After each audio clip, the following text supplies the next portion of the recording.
ओम ब्रह्मा मुरारी त्रिपुरांतकारी भानु शशि भूमि सुतो बुधश्च गुरुश्च शुक्र शनि राहु केतव सर्वे ग्रह शांतिकरा भवन्तु सर्वे ग्रह शांतिकरा भवन्तु क्रूरा ग्रह शांतिकरा भवन्तु नवग्रह शांतिकरा भवन्तु। नमस्कार, मैं हूं आचार्य विक्रमादित्य।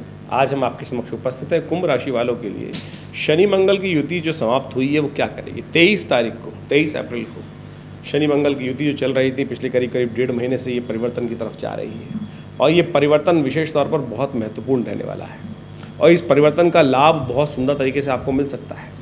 शनि मंगल का युति जो योग होता है पूरे विश्व को अशांत करता है, भयावह योग माना जाता है। शनि मंगल दो ऐसे स्वभाव के ग्रह हैं जो कभी भी युति बनाए, दृष्टि करें, समसप्तक योग बनाए, एक स्थान पे आए, अनहोनी का योग बनाते हैं। और पूरे विश्व में हमने देखा 2 ग्रहण पड़े इस समय में, प्राकृतिक आपदाओं के योग बने, भूकंप के योग बने, अग्निकांड हुए, आतंकवादी घटनाएं घटी, युद्ध भी चल रहे थे। ईरान का और इजराइल का युद्ध किस स्थिति में पहुंचा हुआ था, रशिया यूक्रेन का स्थिति किस चल रहा था, पूरे विश्व में क्लैश किस प्रकार से चल रहे हैं। तो ऐसे में अब मंगल महाराज जो आगे निकल कर जा रहे हैं, ये कई प्रकार से शांति के योग बना रहे हैं और कई प्रकार से आपके शनि को अशांत जो कर रखा था, आपके शनि महाराज लग्नेश है जो अशांत भाव मन में उत्पन्न कर रखा था, द्वंद्वात्मक स्थिति उत्पन्न कर रही थी। तो जब द्वंद्व चल रहा होता है ना, तो समझिए क्या स्थिति होती है कि सही दिशा प्राप्त नहीं होती। कुंभ राशि वालों के लिए यही स्थिति बनी हुई थी। शनि महाराज 30 वर्षों बाद जहाँ पर शुभ लाभ देने के लिए आए थे, ऐसे में लगातार शनि को अशांत करने के लिए कभी सूर्य, कभी मंगल, कभी और ग्रहों की युति लगातार वहाँ पर स्थिति उत्पन्न कर रही थी। अब काफ़ी दिन तक, आने वाले लंबे समय तक शनि पूरी तरह से आपके लिए, देखिए शनि एक ऐसा ग्रह है कि बहुत शांत है, शीतल है, ठंडा है, धीरे धीरे काम करने का प्रयास करता है।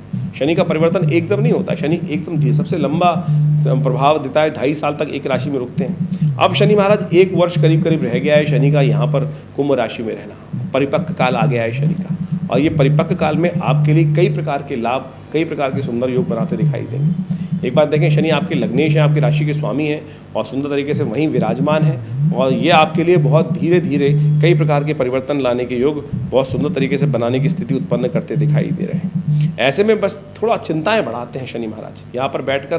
वो चिंताएं भी इस कारण से शनि बढ़ा रहे हैं कि अननेसेसरी की चिंता है कि जो सफलता होने के योग है अननेसेसरी उतना परिश्रम करने नहीं दे रहे हैं और फिर परिश्रम के से भागोगे तो फिर चिंताएं बढ़ेंगी। चिंतन करने का समय है, चिंता करने का समय नहीं है अननेसेसरी आप। और जो शनि का यहाँ पे स्थिति जो होती है वो कई बार कहा जाता है कि परिवार में असमंजस की स्थिति उत्पन्न करती है। और ऐसे में यदि हम बात करें कुंभ राशि वालों के लिए, वो मुख्य कारण जो है वो इस स्थिति का वो है आपकी 7.5। ऐसे में जो 7.5 का मध्यकाल चल रहा है वो मुख्य कारण है जो आपको अननेसेसरी का परेशान कर रखा है, सब कुछ होते हुए भी कष्ट देने के योग दे रहा है। तो ऐसे में ध्यान रखते हुए कार्य करने की ज़रूरत है थोड़ा सा। लेकिन फिर भी शनि मंगल की युति जो हट गई है वो आपको ओवरऑल मैं कहूँगा 70% रिलीफ देने के लिए, बहुत सुंदर तरीके से लाभ देने के लिए योग बनाएगी। पैसों को एकत्र करने के योग बनते दिखाई देंगे, धन को एकत्र करने की जो सेविंग्स आप देख रहे थे नहीं हो पा रही थी वो सब भी एकत्र होने के योग बनेंगे। प्लस बृहस्पति महाराज भी बहुत सुंदर तरीके से अब परिवर्तन की तरफ जाएंगे और ऐसे में ये परिवर्तन विशेष तौर पर आपके लिए बहुत शुभ योग बनाने की स्थिति उत्पन्न करेगा। तो ऐसे में इंतजार कीजिए, समय परिवर्तन की तरफ जा रहा है और ये समय परिवर्तन करके आपके लिए शुभ योग बनाएगा। 2024 और 25 में ये स्थिति आपके लिए बहुत सुंदर बनती दिखाई दे रही है। इसका पूर्ण लाभ लेने का आपको प्रयास करना चाहिए। ऐसे में 7.5 चल रही है, उसका ध्यान रखना है आपको भाई।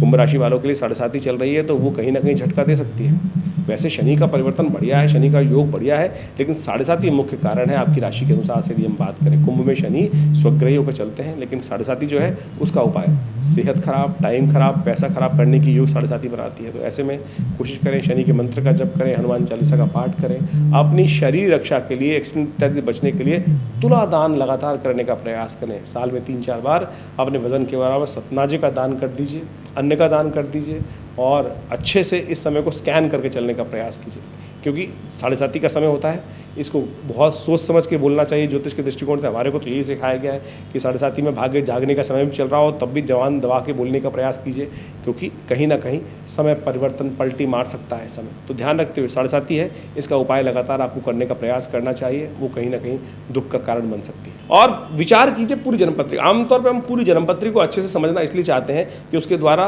पूरा ओवरऑल स्थिति समझ में आती रहती है कि किनके लिए कौन सा ग्रह शुभ है भी कि नहीं। कई बार क्या है, बृहस्पति महाराज को हम शुभ ग्रह मानते हैं, लेकिन जन्मपत्री में वो क्या विषय पर कार्य कर रहा है, कहाँ बैठा हुआ है, किस प्रकार के योगा योग का निर्माण कर रहा है आपकी जन्मपत्री में।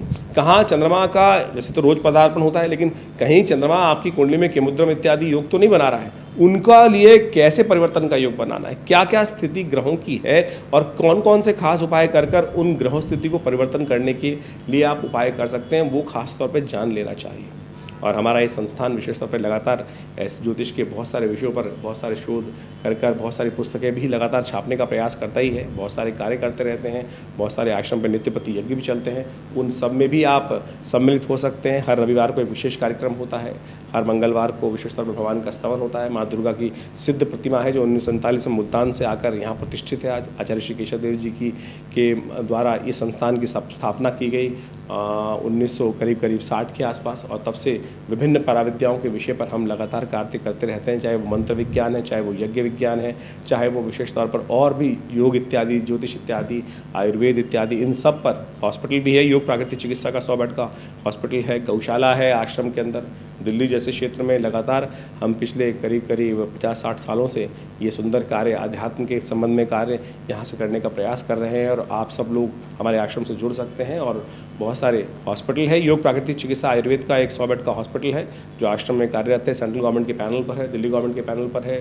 बहुत सारी संस्थाओं के साथ मिलकर हम समय समय पर विशाल कार्यक्रम करते रहते हैं। और आप सब भी हर जो यज्ञ इत्यादि में भाग लेना चाहते हैं तो रविवार का एक दिन हमने जनरल सब के लिए रखा हुआ है। यहाँ पर हर रविवार को सुबह 8 से लेकर करीब 10 बजे तक विशाल भंडारे के साथ ये कार्यक्रम चलता है। तो आप सब उस यज्ञ में सम्मिलित होकर माँ भगवती के सानिध्य में बैठकर दिव्य यज्ञ का आनंद लें और देखिएगा भारतीय संस्कृति में यज्ञ के द्वारा अद्भुत लाभ कैसे मिलते हैं, उस सब संबंध में आपको लाभ प्राप्त होगा। तो जुड़िए विवेकानंद योग आश्रम से। धन्यवाद, नमस्कार।